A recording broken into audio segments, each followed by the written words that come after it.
gentleman who was a former Secret Service agent. And I said to him, is this fishy or not? And he said, I don't think so. It's just super high level incompetence. Like they were disorganized. They had a coordinating meeting in the morning about the coverage during the speech. The FBI didn't show up at the Secret Service didn't show up at the meeting. So everything was done poorly, which then created an opportunity for the shooter.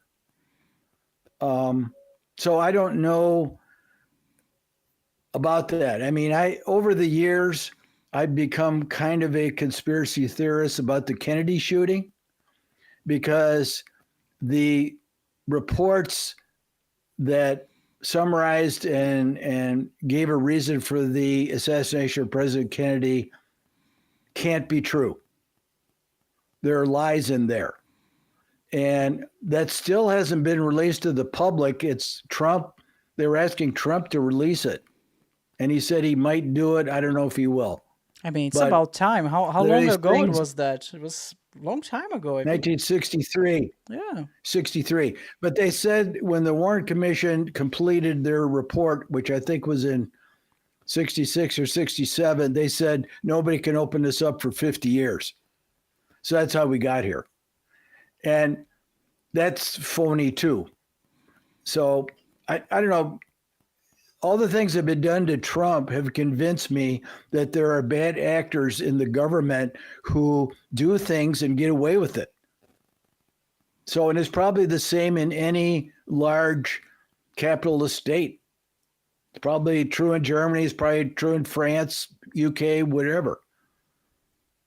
Because things get done, evil things get done, and they get hidden, and the people that do them are protected. Yeah. I mean, the Kennedy one is super fishy. Call me a conspiracy theorist as well. I mean, why would the government would hide it and have like a ban on it for 50 years? For me, it's very clear. There's only one reason, is that because people who were involved in this whole assassination, are part of the government. Like, what other explanation is there? I don't see any. So, right. And I mean, 50 years. Go ahead. Yeah. The working theory is that the CIA killed him because the CIA routinely kills people on our behalf, like they go over to Europe or Asia or somewhere and they assassinate people. So they're good at it. And they had reason to hate Kennedy. His brother was Attorney General. He was trying to stop the mafia, break up the mafia, which has ties to the CIA. And so it wouldn't surprise me if they ordered that he be killed. Yeah. And again, we were talking about Robert Kennedy Jr. earlier. Now he's with Trump. I think that's also will give him a little push into releasing the whole files, because as far as I understand, Robert Kennedy Jr. is also in favor of releasing those files. So remember, his father was assassinated as well. Robert F. Kennedy, Robert F. Kennedy Sr., his father, John F. Kennedy's brother, was assassinated in 1968. Gosh. He was running for president. He was at a primary event in California because it was going to be the California primary. He gave a speech, and as he was leaving the venue, he walked through a hotel, and the CIA or the Secret Service was taking him through the kitchen to go out the back door to get in a limousine, and somebody shot him. So his father was murdered, and his uncle was murdered. God protect this man. Hopefully nothing happens. Oh my God. Right. And he's brave. I mean, even though all of this happens, he's like heads on, full into politics. Like, that's his life. And gosh, right. God protects. So one of the things that Trump promised, if now he's elected, he said that he'll fight the deep state. What he means by that? That's the bureaucracy that I was talking about. So the bureaucracy is the executive branch, all the departments in the executive branch that operate independently of the president, Secretary of State, Secretary of the Treasury, all that. They're supposed to take orders from the president and execute those orders. What they really do is self-serving management that only helps them, and they pretty much ignore the president. Now, they ignore all presidents. It's not just Trump, but they ignore him more because, again, he's not bribable. He's an independent actor who comes from the outside. He's supported by the people. He's not the establishment. So he's the enemy to them because if he starts breaking up departments, they're going to lose their jobs. So it's all there are 2.5 million federal workers in the United States that can't be fired.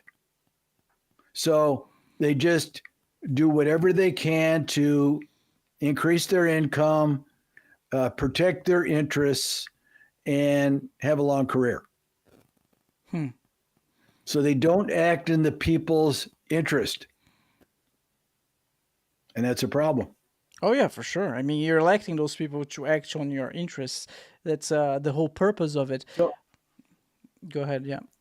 So part of the plan is Trump is going to try to change the classification of workers to something called Schedule F, which means instead of being a non-fireable worker, you're a fireable worker.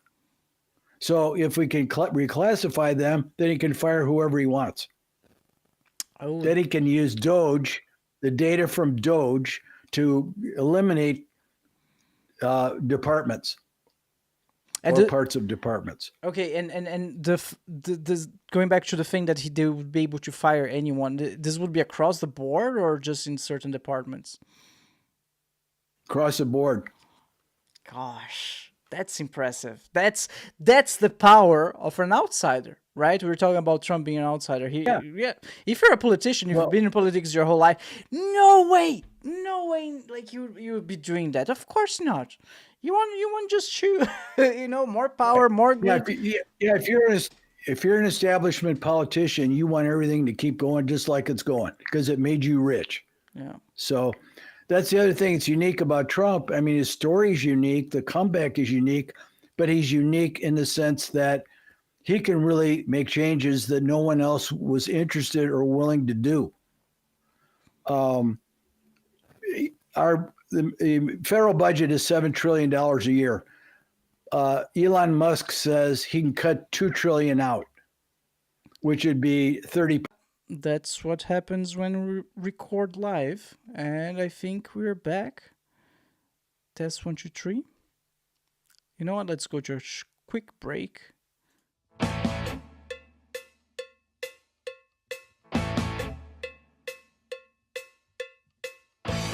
Yeah, we are back. All right, so we were talking about Doge and how Elon Musk will cut about 2 trillion, you said? I'm sorry. How much was it again? Yeah, that's his estimate, yes. That's impressive. I know that when he took over Twitter, now X, he also did a big cut in personnel. And, the app she runs, is still working. He fired 80% of the people. Yeah. And as far as I understand, they were just promoting ideology.